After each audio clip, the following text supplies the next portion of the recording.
Welcome प्यारे बच्चों हमने अपनी प्रीवियस वीडियोस में डिस्कस किया था what is classification, why classification of element is needed and what is the history of classification. As we all know, जैसा कि हम सब जानते हैं, क्लासिफिकेशन का जो हमें फाइनल आउटकम मिला है ना, जो हम फाइनल आउटकम तक पहुँचे हैं वो है हमारा मॉडर्न पीरियोडिक टेबल, जहाँ पे हमने कहीं ना कहीं एलिमेंट्स को बहुत ज़्यादा एक सिस्टमैटिक मैनर में, है ना, बहुत ही प्रॉपर वे में अरेंज किया हुआ है। लेकिन जो हमारा जो मॉडर्न पीरियोडिक टेबल है, ये मॉडर्न पीरियोडिक टेबल तक पहुंचने में, इस तक पहुंचने में बहुत सारे लोगों ने बहुत सारे अटेम्प्ट किए, बहुत सारे साइंटिस्ट ने कंट्रीब्यूट किया, और ये मॉडर्न पीरियोडिक टेबल जो है वो एक फाइनल डेस्टिनेशन है ना, जिसमें हम एलिमेंट्स को एक बहुत ही सिस्टमैटिक वे में ऑर्गेनाइज कर पाए हैं। लेकिन उससे पहले भी एलिमेंट्स को क्लासीफाई करने के अटेम्प्ट्स हुए हैं, है ना। उन अटेम्प्ट्स को हम पढ़ते हैं इन हिस्ट्री ऑफ क्लासिफिकेशन में। तो प्रीवियस वीडियो में हमने डिस्कस किया था, जो पहला अटेम्प्ट था एलिमेंट्स को क्लासीफाई करने का, दैट वाज डॉबर्नियर ट्रायड्स। डॉबर्नियर ने क्या किया था कि उस समय के जो नोन एलिमेंट्स थे, उन नोन एलिमेंट्स जो भी उस समय के नोन एलिमेंट्स थे, उस नोन एलिमेंट्स में से थ्री एलिमेंट्स के ग्रुप क्रिएट किए थे, है ना। सिमिलर केमिकल प्रॉपर्टीज़ के बेसिस पे जो एलिमेंट एक जैसी केमिकल रिएक्शंस दे रहे थे, उन एलिमेंट्स का एक ग्रुप क्रिएट किया था, 3 एलिमेंट्स का एक ग्रुप क्रिएट किया था, जिसको उन्होंने ट्रायड्स कहा था। अब फिर हमने डिस्कस किया था, है ना, कि जो डॉबर्नियर थे, है ना, डॉबर्नियर के जो ट्रायड्स थे, उसमें he was able to create only 3 triads and he was able to classify total 9 elements only. ठीक है, तो ये इनका एक ड्रॉबैक था, लेकिन still we study it because it was the first notable attempt to classify, to group the elements. ठीक है, इसी को हम आगे बढ़ाते हुए आज हम एक नया टॉपिक पढ़ते हैं बच्चे, that is Newlands law of Octave, है ना। एक नया अटेम्प्ट हुआ एलिमेंट को क्लासीफाई करने का, जो कहीं ना कहीं डॉबर्नियर से थोड़ा एडवांस वर्जन था, डॉबर्नियर से थोड़ा बेटर था। एक नया अटेम्प्ट जो हुआ एलिमेंट को क्लासीफाई करने का, वो किसने किया? न्यूलैंड ने किया, है ना। तो आइए देखते हैं न्यूलैंड ने क्या किया। तो न्यूलैंड ने सबसे पहली बात करी। अब इससे पहले कि मैं इसको स्टार्ट करूं, एक बात और मैं आपको बताऊं कि एलिमेंट्स को क्लासीफाई करने के जो शुरुआती अटेम्प्ट्स थे, है ना, चाहे वो डॉबर्नियर का ट्रायड्स हो, चाहे वो न्यूलैंड्स के लॉ ऑफ ऑक्टेव हो, चाहे इवन वो मेंडलीव्स पीरियोडिक टेबल हो, एलिमेंट को क्लासीफाई करने के जो शुरुआती अटेम्प्ट्स थे, इनिशियल 3 अटेम्प्ट्स थे, या शुरुआत में जो भी अटेम्प्ट्स हो रहे थे एलिमेंट को ग्रुप करने के, वो सब फोकस में किसको लेके चल रहे थे? अपना जो एलिमेंट्स को अरेंज करने का जो क्राइटेरिया लेके चल रहे थे, वो क्या लेके चल रहे थे? एटॉमिक मासेस, है ना। कहीं ना कहीं इनिशियली लोगों को लग रहा था कि जो एटॉमिक मास है वो ज़्यादा फंडामेंटल प्रॉपर्टी है, या एलिमेंट्स की जो केमिकल प्रॉपर्टीज़ होती हैं वो कहीं ना कहीं उसके एटॉमिक मास से गवर्न होती हैं। तो जिन्होंने भी एलिमेंट्स को अरेंज किया, शुरुआत में जो भी एलिमेंट्स को अरेंज करने के अटेम्प्ट हुए, सबका जो फोकस था वो एटॉमिक मासेस था। मतलब उन सब ने एलिमेंट्स को कहीं ना कहीं increasing order of atomic masses में अरेंज किया। तो Newlands was also one of them, जिन्होंने एलिमेंट्स को, क्योंकि अभी स्टार्टिंग में सारा फोकस किस पे चल रहा है? एटॉमिक मास पे चल रहा है। फिर हम बात करेंगे मोज़ले ने आके सारी पूरे प्रॉस्पेक्ट को चेंज कर दिया, और उन्होंने अपना पीरियोडिक लॉ दे दिया, और उन्होंने कहीं ना कहीं कह दिया था कि एटॉमिक मास से बेटर है कि हम अपना फोकस शिफ्ट करें एटॉमिक नंबर्स पे। तो इसके बारे में हम आगे की वीडियो में डिस्कस करेंगे। अभी हम लोग फोकस करते हैं कि न्यूलैंड्स लॉ ऑफ ऑक्टेव।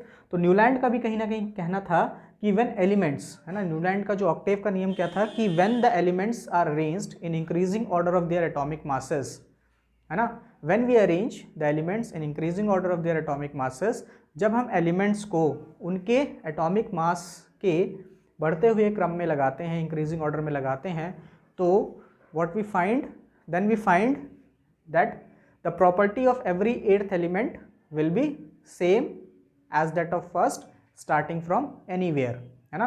तो जब आप एलिमेंट्स को उनके इंक्रीजिंग एटॉमिक मास पे अरेंज करोगे, तो आप देखोगे कि हर 8वें एलिमेंट की जो प्रॉपर्टी है ना, वो सेम होगी। कहीं से भी आप काउंट करना शुरू करो, every 8th element will have same property.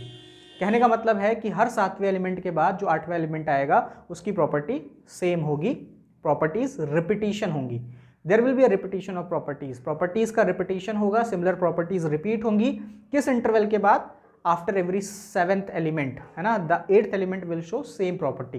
तो चूंकि हर 8th एलिमेंट पे प्रॉपर्टीज का रिपीटिशन हो रहा है, there is repetition of properties after every 8th element, इसी वजह से इस लॉ को कहा जाता है न्यूलैंड का law of Octave. Octave word हो रहा है, लिखते हैं लॉ क्या कहता है कि when elements are arranged, when elements are arranged, है ना, are arranged in increasing order of, in increasing order of their atomic masses, increasing order of their atomic masses, अब देखिए सबसे इंपॉर्टेंट बात यहाँ पे है कि जब एलिमेंट्स को आप अरेंज करो कैसे, इंक्रीजिंग ऑर्डर में, है ना, किसके इंक्रीजिंग ऑर्डर में, increasing order of their atomic masses. तो ये कुछ की वर्ड्स हैं, इन की वर्ड्स को हमें हमेशा अंडरलाइन करना होता है ना, एग्जामिनेशन पॉइंट ऑफ व्यू से हमारे लिए काफ़ी स्कोरिंग होता है, और ये आप सबको एक आदत बनानी चाहिए कि आपके आंसर में जो कीवर्ड्स हैं उनको हम अंडरलाइन करें, हाईलाइट करें, ठीक है। तो when elements are arranged in increasing order of their atomic masses, ठीक है, तो क्या होगा, then the property of every 8th element, then the property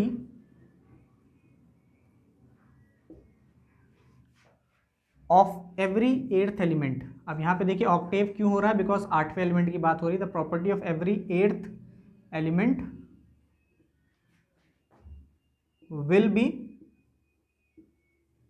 same, property of every 8th element will be same, हर 8वें एलिमेंट की property क्या होगी, सेम होगी। स्टार्टिंग फ्रॉम एनीवेयर, उनका कहना था कि आप कहीं से स्टार्टिंग करो, starting from anywhere, starting from anywhere. अब एक पॉइंट आ जाता है, like that of a musical note, like that of a musical note. अब ये बात क्या आ गई भाई, म्यूजिकल नोट, केमिस्ट्री म्यूजिक से जुड़ रही है कहीं ना कहीं, है ना। तो पहले इसको समझ लेते हैं कि लॉ क्या था, when elements are arranged in increasing order of their atomic masses, then the property of every 8th element will be same, starting from anywhere, आप कहीं से भी शुरू करो, ठीक है, like that of a musical note, मतलब आप कहीं से भी काउंट करना शुरू करो, ठीक है, तो हर 8वें एलिमेंट की प्रॉपर्टी क्या होगी, सेम होगी। जरा हम करके देखते हैं भाई, है ना, जैसे कि म्यूजिकल नोट होते हैं, है ना। अब जरा इसकी बात कर लेते हैं पहले कि म्यूजिकल नोट में भी रिपीटिशन होता है, रिपीटिशन होते हैं, म्यूजिकल नोट्स अपने आप को रिपीट करते हैं। तो जैसे अगर आप जानते होंगे कि जो ट्रेडिशनल क्लासिकल म्यूज़िक होता है, किसी भी तरह का जो म्यूज़िक होता है, वो कहीं ना कहीं 7 सुरों से बनता है, 7 सुरों की सरगम, जैसे 7 रंगों से इंद्रधनुष बनता है, तो वैसे ही म्यूजिकल नोट भी क्या होते हैं, कहीं ना कहीं 7 सुरों से बनते हैं। तो आपने पता होगा आपको शायद कि 7 सुर कौन से होते हैं, सा रे गा मा पा धा नी, और नी के बाद फिर से सा रिपीट होगा, सा रे गा मा पा धा नी सा।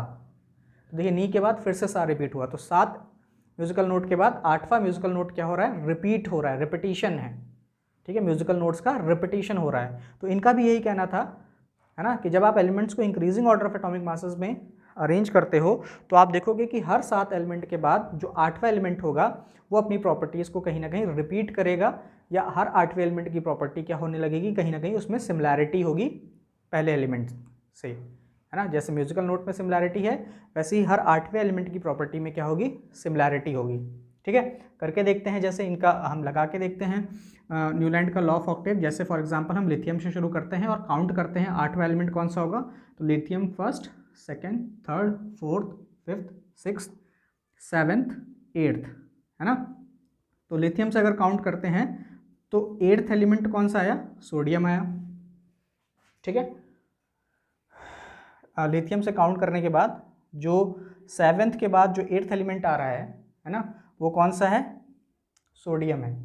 तो इनके ऑक्टेट के नियम के हिसाब से, है ना, ऑक्टेट के लॉ के हिसाब से सोडियम की प्रॉपर्टी और लिथियम की प्रॉपर्टी में सिमिलैरिटीज़ होनी चाहिए, ठीक है, और जो होती भी है ना, आपको पता होगा कि लिथियम और सोडियम की प्रॉपर्टी सेम होती है, ठीक है। जरा एक बार फिर से करके देखते हैं और आगे करके देखते हैं। जैसे हम सोडियम से काउंट करना शुरू करते हैं तो सोडियम से first, second, third, fourth, fifth, sixth, 7th, 8th। तो अगर हम सोडियम से काउंट करते हैं तो 8th एलिमेंट कौन सा हुआ, पोटेशियम हुआ, है ना। तो अगर हम सोडियम से काउंट करना शुरू करते हैं तो 8वां एलिमेंट कौन सा हो रहा है, पोटेशियम हो रहा है, ठीक है। तो कहीं ना कहीं सोडियम और पोटेशियम की प्रॉपर्टी में सिमिलैरिटीज होंगी, ठीक है। तो आप देख रहे हो, और जो कि सही भी बात है, लिथियम और सोडियम की प्रॉपर्टीज काफ़ी सेम है, सोडियम और पोटेशियम की प्रॉपर्टीज भी काफ़ी सेम है। इसीलिए अगर आपको याद आ रहा हो कि डॉबर्नियर ने भी इनको क्या कर रहा था, डॉबर्नियर ने भी इनको एक साथ रखा था on the basis of similar chemical properties, है ना। इनकी केमिकल प्रॉपर्टीज सेम है, इसलिए जो डॉबर्नियर का पहला ट्राइड था उस ट्राइड में भी यही 3 एलिमेंट्स एक साथ थे, ये 3 एलिमेंट्स एक साथ थे, ठीक है। और इवन आपका जो मॉडर्न पीरियोडिक टेबल है उसका जो ग्रुप फर्स्ट है ना, उस ग्रुप में भी ये तीनों एलिमेंट्स एक साथ हैं। इसका मतलब ये जो इनका लॉ ऑफ ऑक्टेव था वो सही है ना, ये सिमिलर एलिमेंट्स को एक साथ ग्रुप करने में कैपेबल हो रहा है। जरा हम मैग्नीशियम से एक बार काउंट करके देखते हैं। अगर आप मैग्नीशियम से काउंट करना शुरू करो तो first, second, third, fourth, fifth, sixth, 7, 8th। तो अगर हम मैग्नीशियम से काउंट करते हैं तो 8th एलिमेंट कौन सा आ रहा है, कैल्शियम, ठीक है। तो आप जानते हो है ना कि मैग्नीशियम और कैल्शियम की प्रॉपर्टीज़ काफ़ी सेम होती हैं, दोनों की वैलेंसी सेम होती है, दोनों के कंपाउंड्स का फॉर्मूला सेम होता है ना।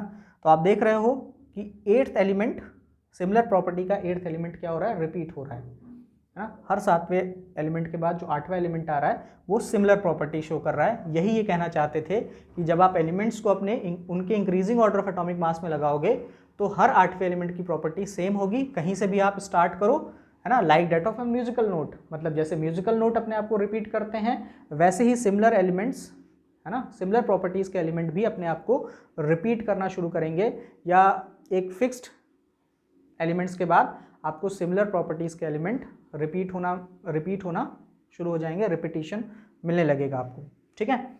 अब ये तो बात हुई इनके लॉ की, है ना। इन्होंने अपने लॉ को कहीं ना कहीं म्यूजिकल नोट से कोरिलेट किया, ठीक। अब इन्होंने अपना जो न्यूलैंड ने जब अपना ये लॉ ऑफ ऑक्टेव दिया तो उस समय अराउंड आपके 56 एलिमेंट्स जो थे वो नोन थे, 56 एलिमेंट्स जो थे वो उनके बारे में डिस्कवरी हो चुकी थी, ठीक है। अब खास बात क्या है कि इन्होंने आप सोच रहे होंगे आपके एनसीईआरटी की बुक में जो है वो और भी एलिमेंट्स दिए गए हुए हैं, लेकिन मैंने जो एलिमेंट्स बनाए हैं वो सिर्फ यहीं तक बनाए हैं। ऐसा क्यों, है ना। ऐसा इसलिए है बच्चे, ये पॉइंट आपको न्यूलैंड के लॉ के ड्रॉबैक में लिखना है या लिमिटेशंस में लिखना है। मैंने सिर्फ कैल्शियम तक इसीलिए बनाया है क्योंकि, है ना, इसीलिए बनाया है कि this law was applicable till calcium only, है ना। या कई बार आपको ये लिखा मिलेगा कई जगह पे कि ये कैल्शियम तक एप्लीकेबल था, या इसी को आप कह सकते हो it is applicable only on lighter elements, है ना, या only up two elements with atomic mass less than 40, क्योंकि आप जानते हो भाई कैल्शियम का एटॉमिक मास कितना होता है, 40 होता है। तो कैल्शियम या कैल्शियम से हल्के जो एलिमेंट्स हैं उस पर ही ये एप्लीकेबल है।